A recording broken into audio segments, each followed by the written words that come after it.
One time pour aïe aïe aïe aïe aïe yeah. Oh no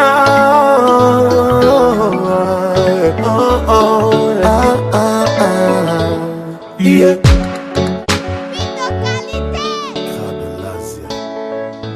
One time pour aïe aïe aïe aïe aïe.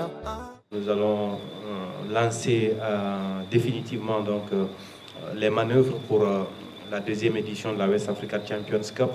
Petit rappel, l'année dernière c'était la première édition et comme on l'a appelé Champions Cup, donc on s'était limité aux clubs qui devaient jouer la Ligue des Champions. Les deux Guinéens qualifiés en préliminaire et deux clubs étrangers.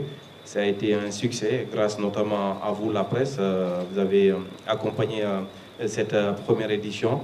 Mais entre-temps, avant même le début de la première édition, il y a eu pas mal de doléances, de sollicitations pour dire qu'il y a d'autres clubs guinéens qui ont besoin de cette compétition-là pour mieux se préparer. Parce qu'avant tout, on le rappelle, c'est permettre aux clubs guinéens de mieux se préparer pour aborder justement ces compétitions africaines, parce qu'on sait qu'avec la pluviométrie, avec le calendrier national et même international si vous voulez, au moment où commencent les compétitions africaines, les préliminaires en tout cas, nos clubs ne sont pas tout à fait prêts, le championnat n'a pas commencé, et bon, pour aider ces clubs-là à mieux se préparer, on a pensé à organiser cette compétition-là.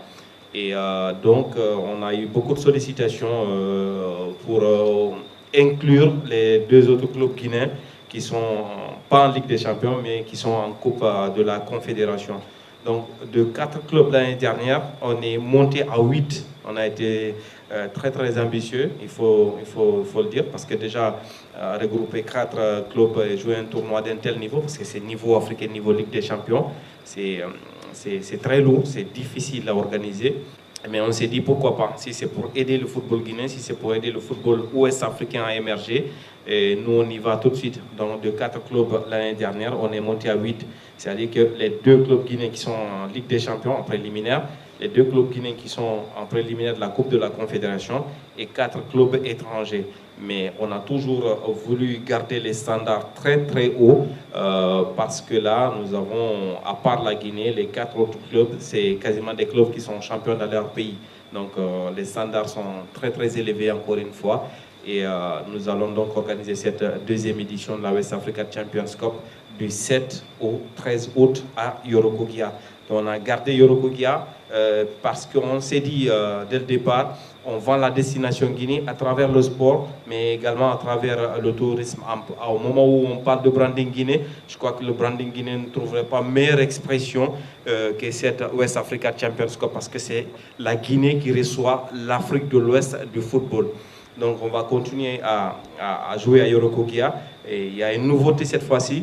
On est allé voir le centre de formation à Horira là-bas, le centre de formation KPC, et qui nous a bien accueillis, qui a bien accepté de nous accompagner cette fois-ci.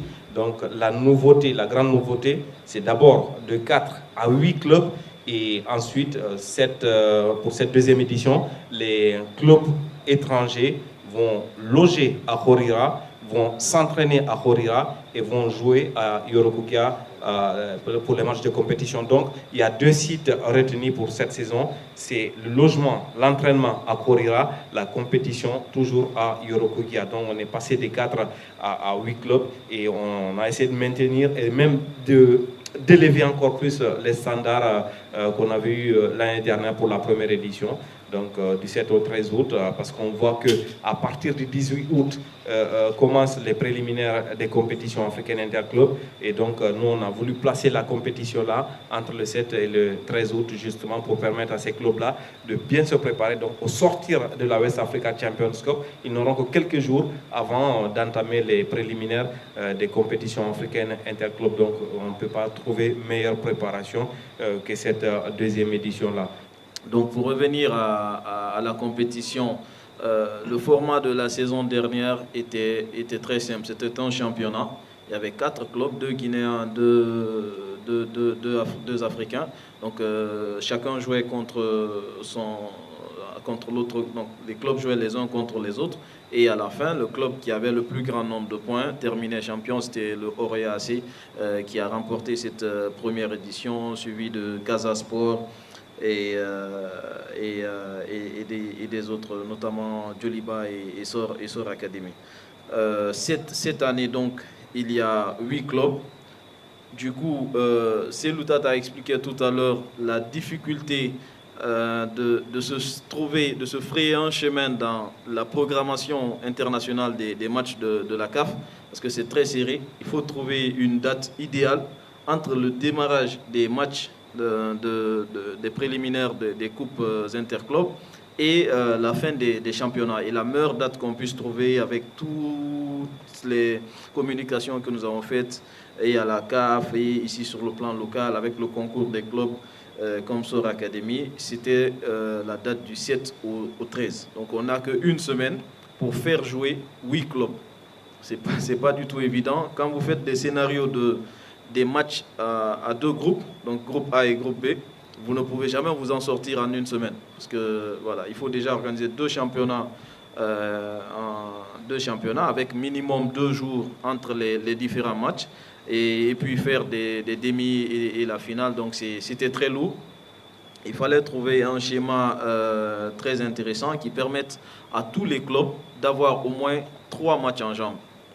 Ça, c'est ce qu'on peut garantir à tous les clubs qui viendront à cette compétition du 1er au 8e. Chacun jouera au moins 3 matchs. Donc là, pour le premier tableau, donc le premier jour, ça sera le lundi 7 août 2023. On va faire des matchs à élimination directe. Donc les 4 clubs guinéens vont jouer contre les 4 clubs qui viennent de l'Afrique.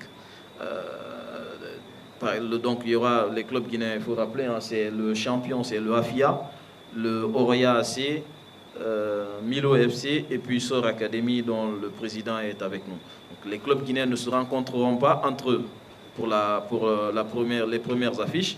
Donc, ils joueront contre les clubs qui viennent d'un peu partout en Afrique.